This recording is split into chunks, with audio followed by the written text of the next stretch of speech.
Shalom semuanya, kita mau kembali memasuki hadiratnya Tuhan. Kita mau sama-sama, kita mau tinggikan Dia kembali. Kita mau nyatakan betapa berharganya Tuhan di hidup kita. Sungguh tiada ternilai Tuhan kasih-Mu buat setiap kami. Ya Yesus.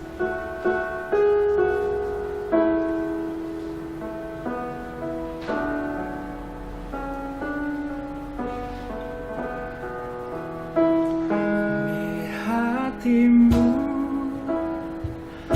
terukir namaku, di matamu terlukis wajahku, bukan karena kuat gagahku, namun hanya karena kemurahan-Mu. Meski terkadang aku terjatuh, tak pernah lelah Kau hampiriku, memelukku dengan cinta-Mu. Betapa besar mulia kasih-Mu.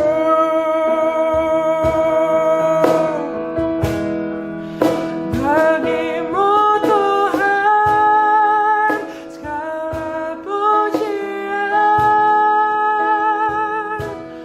hormat kemuliaan tiada ternilai. Salib-Mu Tuhan sungguh berharga. Engkau Yesus,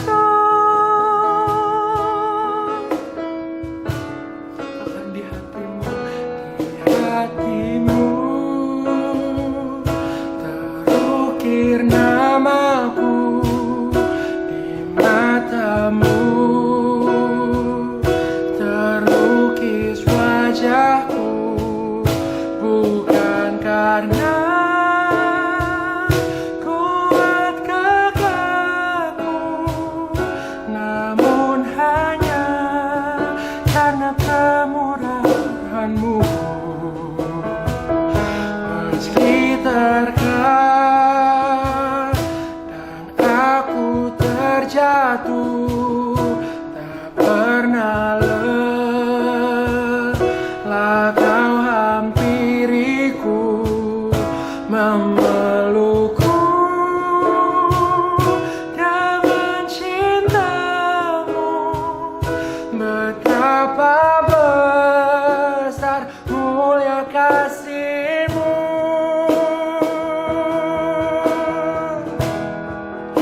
Bagi-Mu Tuhan segala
sembah Dia,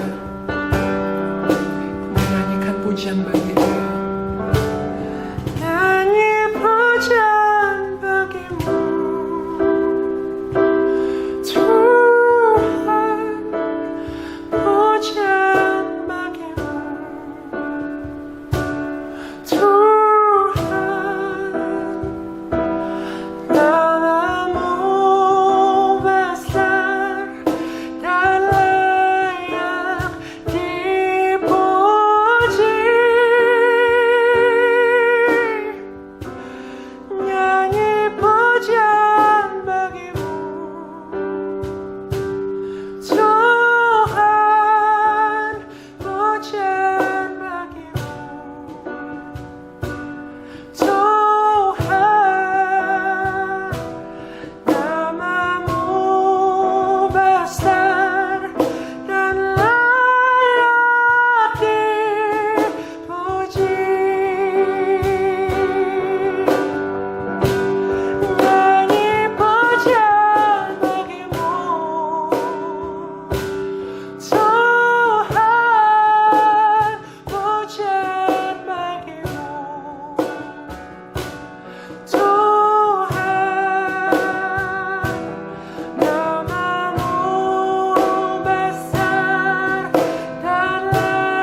Shalom Bapak Ibu Saudara sekalian, apa kabar? Kita masih melanjutkan tentang belajar percaya.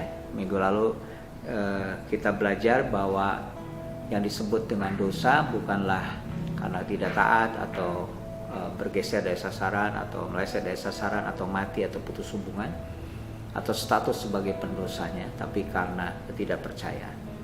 Nah, masalahnya adalah bicara ketidakpercayaan, solusinya pun adalah bicara soal percaya. Ada 3 ayat yang perlu saudara renungkan bersama, yang selalu diulang, yang saya akan ulang, bahwa dalam Roma 1 ayat 17 dikatakan orang benar hidup oleh iman, atau orang benar hidup oleh karena percayanya. Di bagian yang lain dalam Yohanes 3 ayat 16, bahkan sebenarnya kalau sudah baca ayat 14, 15, 16, dikatakan bahwa karena begitu besar kasih Allah akan dunia ini sehingga Ia memberikan anak yang tunggal, supaya barang siapa yang percaya kepadanya tidak binasa melainkan beroleh hidup yang kekal. Kata supaya barang siapa yang percaya tidak binasa melainkan beroleh hidup yang kekal. Ayat 14, 15 menjelaskan itu. Di bagian yang lain Tuhan Yesus menjelaskan tentang sebuah perumpamaan, dan di dalam perumpamaan itu dijelaskan bahwa ketika anak manusia datang yang kedua kali, apakah ia mendapati iman di bumi? Allah mencari iman. Orang benar hidup oleh karena percayanya, oleh karena imannya. Dan dikatakan manusia dipulihkan oleh karena percayanya. Nah, bicara tentang iman, iman adalah sesuatu yang kelihatannya sangat sederhana, tapi sebenarnya mendalam. Itu bicara tentang hakikat dari hidup manusia. Iman adalah sesuatu yang esensi, inti, tetapi menyeluruh. Nah, hari ini kita akan belajar bahwa iman adalah penyebab dari sesuatu, dan iman, di dalam iman ada sebuah kekuatan, ada sebuah daya dorong yang menyebabkan orang melakukan hal-hal yang lain. Ya. Nah, sebelumnya kita akan mempelajari tentang sumber dari iman adalah firman. Jadi orang mau bertumbuh dengan iman, orang harus mendengar dan belajar firman. Ya. Nah, kita perlu membiarkan bagaimana firman itu menjadi iman. Firman yang awalnya mungkin sebuah pengetahuan, tapi meresap ke dalam kalbu dan hati kita dan berubah menjadi iman dalam hidup kita. Nah, caranya adalah kita perlu belajar merenungkan firman Tuhan. Jadi tidak hanya sekedar baca sambil lalu, tapi baca berulang-ulang, merenungkan, mengimajinasikan, sampai betul-betul membayangkan, dan kita hidup di dalamnya, dimulai dari pikiran kita dan mempengaruhi keseluruhan kehidupan kita. Oleh karena itu penting kita bukan hanya sekedar membaca, kita perlu merenungkan firman. Yang pertama, kita perlu siapkan hati kita. Siapkan tempatnya, wadahnya, hati dan pikiran kita. Siapkan hati, siapkan waktu khusus untuk mempelajarinya. Dan perlu kita menyiapkan juga bahan dasarnya. Saudaraku sekalian, untuk membuat sebuah kue, kita mengerti bahwa kue itu terjadi karena ada bahan dasar.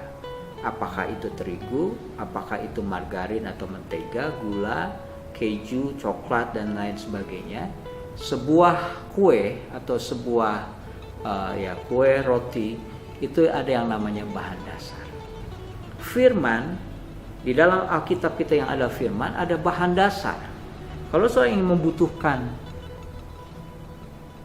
bicara tentang kesembuhan, carilah bahan dasar yang berhubungan dengan kesembuhan. Kalau saudara ingin berbicara tentang tujuan hidup, cari bahan dasar yang berhubungan dengan tujuan hidup. Atau hal yang lain, soal kasih, soal harapan, soal tentang bagaimana kita hidup dengan benar. Mari kita lihat bahan dasarnya dari firman Tuhan. Nah, hari ini saya ingin khusus menjelaskan tentang iman adalah penyebab. Akibatnya yang lain. Nah, di dalam iman, ternyata iman yang kita sudah dapat dari firman, yang firman berubah menjadi iman karena kita merenungkan firman Tuhan, iman itu menjadi penyebab, dan di dalam iman memiliki sebuah kekuatan, memiliki sebuah daya dorong. Mari kita bersama-sama membaca dalam Ibrani pasal 11. Ibrani pasal yang ke-11. Ibrani pasal yang ke-11. Kita lihat Ibrani pasal 11. Kita akan baca dari ayat yang ketiga. Perhatikan kata ini, karena iman. Jadi karena iman kita mengerti. Kenapa seseorang mengerti? Apa yang mengerti? Bahwa alam semesta telah dijadikan oleh firman Allah, sehingga apa yang telah kita lihat telah terjadi dari apa yang tidak dapat kita lihat. Jadi kenapa orang mengerti bahwa alam semesta dijadikan oleh Allah? Karena iman. Iman membuat orang mengerti. Ayat yang keempat, karena iman Habel telah mempersembahkan kepada Allah korban yang lebih baik daripada korban Kain. Artinya apa, saudara? Iman menjadi daya dorong, iman menjadi penyebab sehingga seseorang mempersembahkan, mengorbankan kepada Allah korban yang lebih baik. Di bagian yang lain, karena iman Henokh terangkat supaya ia tidak mengalami kematian. Bagian yang lain, karena iman maka Nuh dengan petunjuk Allah tentang sesuatu yang belum kelihatan, dengan taat mempersiapkan bahtera untuk menyelamatkan keluarganya. Dan karena iman itu tidak akan menghukum dunia, dan ia ditentukan untuk menerima kebenaran sesuai dengan imannya. Dikatakan karena iman Nuh taat dengan petunjuk Allah. Jadi iman membuat seseorang taat melakukan sesuatu yang di luar dari pemikiran, di luar dari kebiasaan. Soalnya bayangkan, waktu itu belum pernah terjadi yang namanya sebuah banjir yang besar. Tapi Nuh diperintahkan untuk membuat sebuah bahtera, dan Nuh lakukan tepat seperti apa yang Tuhan katakan. Kenapa? Karena iman. Karena iman mendorong. Karena iman menjadi penyebab. Karena iman membuat orang memiliki kekuatan untuk melakukan hal-hal yang lain. Karena iman, ayat 8, Abraham taat. Apa yang membuat orang taat? Karena iman. Iman menjadi penyebab, taat menjadi akibat. Kenapa Abraham taat ketika ia dipanggil untuk berangkat ke negeri yang akan diterimanya menjadi milik pusakanya? Lalu ia berangkat dengan tidak mengetahui tempat yang ia tuju. Abraham diperintahkan untuk pergi ke satu tempat yang dia nggak tahu, tapi dia melangkah karena iman. Karena dia beriman, karena dia punya iman, dia melangkah dan dia taat seperti yang Tuhan lakukan. Yang lain, saudara sekalian,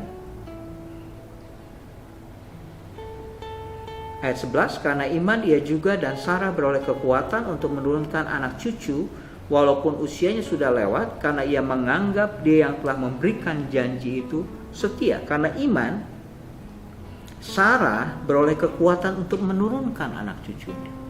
Bayangkan saudaraku sekalian, seorang omah berusia 90 tahun, seorang opah yang berusia 100 tahun memiliki anak dan diberikan kekuatan untuk melahirkan keturunannya. Alkitab mengatakan karena iman. Ayat yang lain, ayat 17, karena iman maka Abraham tak kala ia dicobai, ia mempersembahkan Ishak. Ia yang telah menerima janji itu rela mempersembahkan anaknya yang tunggal. Karena iman, iman menjadi penyebab, iman menjadi daya dorong yang membuat Abraham rela mengorbankan anaknya. Kenapa dia rela? Karena beriman, karena iman. Saudaraku sekalian, mari izinkan firman berubah menjadi iman dalam diri kita. Mari kita siapkan hati, siapkan waktu, siapkan pikiran kita untuk mengizinkan firman mengisi kehidupan kita. Firman itu berubah menjadi iman di dalam diri kita. Kenapa? Karena iman menjadi penyebab, karena iman adalah daya dorong yang membuat kita bisa memampukan yang lain, mengerti, mentaati, berkorban, bahkan melakukan hal-hal yang luar biasa lainnya. Mari saudara sekalian, izinkan firman, izinkan iman kita terus bertumbuh, supaya otot-otot iman kita semakin kuat dan kita semakin serupa dengan Kristus Tuhan kita. Amin. Mari kita berdoa. Bapa, terima kasih Tuhan menolong kami semua supaya kami terus bertumbuh dengan iman. Hari ini kami belajar bahwa Tuhan mencari iman, bahwa orang benar hidup karena imannya, oleh karena percayanya, bahwa Tuhan mau supaya kami percaya supaya kami beroleh hidup yang kekal. Dan kami belajar bahwa firman menjadi iman dalam hidup kami.